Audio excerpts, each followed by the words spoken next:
Alright, I wasn't going to make this video right this second, but why not? I'm outside. I have a few percentages left of battery. Morality. Let's get back into morality. Recently read the book The Righteous Mind by Jonathan Haidt.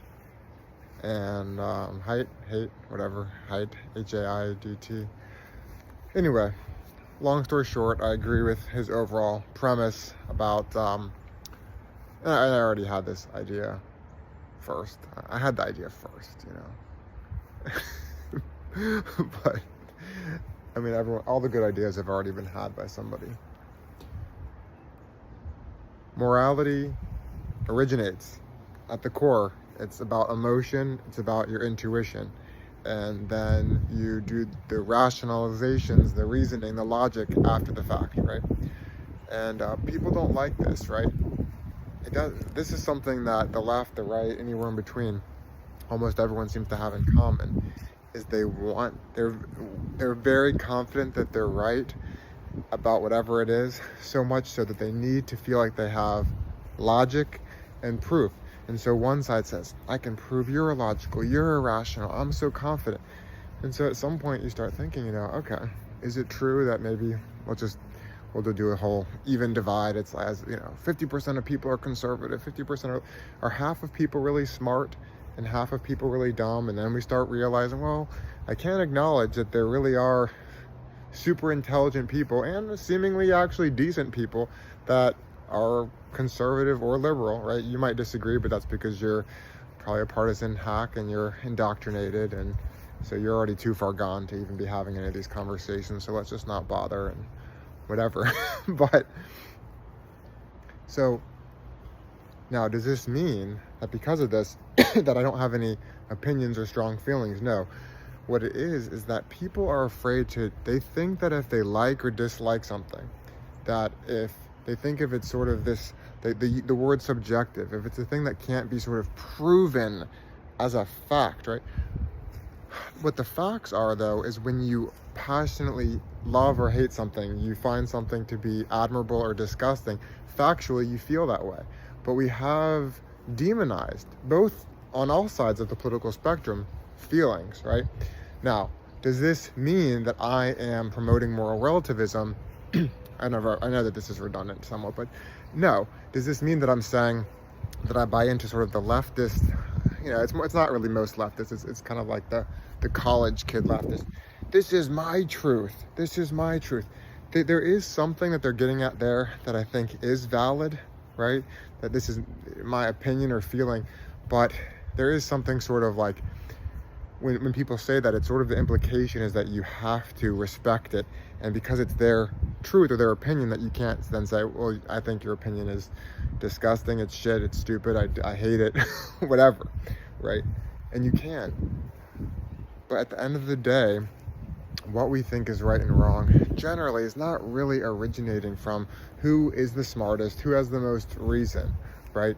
And because we can almost all agree that if you take a stupid college kid that's on the right or the left, they'll get their ass handed to them in a debate with the smartest person from either team, right? Now, does this mean, like I said, what does this mean about as far as what are my opinions, or does that mean that I just can't make up my mind on it? No, because I also have intuition. I have moral tastes. I think some movies are great or terrible.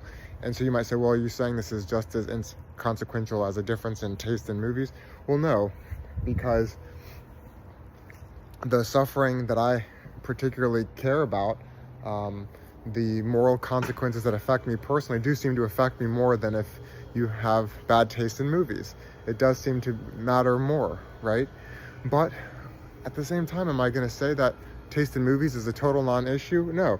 Could we potentially even call it a moral issue? Perhaps, right? That's getting into a little funny territory, but yeah, in some ways, you could say it is, right? If you're looking at it in terms of, wow, I really love this movie. It's sort of sacred to me. It represents things that I find virtuous. And if someone else hates it, yeah, in some ways, there is that level of, if someone's, like, let's say a movie that I love, they really hate it, there is probably some feeling of disgust that's not necessarily that different than other kinds of moral disgust, But like I said, of course, it's on varying levels, because in general, I look at morality through the lens of sort of doing harm, and probably it doesn't guarantee that you're going to do harm if you hate my movie, but it might a little bit, depending on the movie and why you feel disconnected, and then where I might think you have limited depth and empathy and so on. But let's not go too deep down that rabbit hole. But at the end of the day, I think people, they think they need to have more, because the other side, if they just say, I really hate this, I find this disgusting, the other side will say, explain yourself, why? And I don't think that it's wrong to try to articulate those things, right? And in some ways we're limited, right? Because we think we're looking for a reason rather than whatever the truth is. And what is the truth? The truth is something that it's through our evolution, through our childhood, through all these different experiences that made us who we are, right? Genetics, environment, blah, blah, blah. And that's why. But we're not going to, we're not going to probably do that sort of self-analysis. We're limited in our ability to truly analyze ourselves or anyone else. There's 1,000 different variables that combined to make you have that feeling of admiration or disgust about a certain action, or to have more empathy for some rather than others, or depending on the circumstances. And of course, a lot of it's going to have to do with, you know, what you can relate to. Oh, I could see myself being in that situation, that kind of suffering. Oh, that kind of suffering, I think they're responsible for that. That is their fault, and right, on and on. Generally, what should be encouraged, if we really are these empathetic people that we sort of, I'd say, pretend to be in a way, right? Because, you know, at the end of the day, we are capable of empathy. We do. That is sort of an evolutionary adaptation, and I don't think that makes it necessarily, it's not necessarily a bad thing when you describe things in sort of scientific terms. It doesn't have to degrade it, although I can see how it can be degrading, right? Reducing ourselves to these biological creatures. We're just robots, and does it take the specialness out? Maybe a little bit, or a lot of it, but that's for another video. But yes, we can care, but that care is limited.